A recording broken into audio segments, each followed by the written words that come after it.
آیت نمبر 9۔ ربنا اے ہمارے رب، انکا بے شک آپ جامعون جمع کرنے والے ہیں الناس لوگوں کو لیومن اس دن لا نہیں ریب شک فیہ اس میں ان اللہ بے شک اللہ تعالیٰ لا نہیں یخلف الخلاف کرتے میعاد اپنے وعدے کے۔ پچھلی آیت مبارکہ میں متشابہات کی بات چل رہی تھی۔ ہم یہ دیکھتے ہیں کہ ہر بندہ متشابہات کے بارے میں اپنی ایک رائے رکھتا ہے۔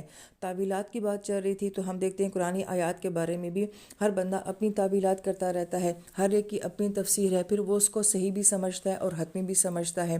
تو گویا کہ ایک اختلاف ہے جو ہمیں علمی دنیا میں بہت نظر آتا ہے۔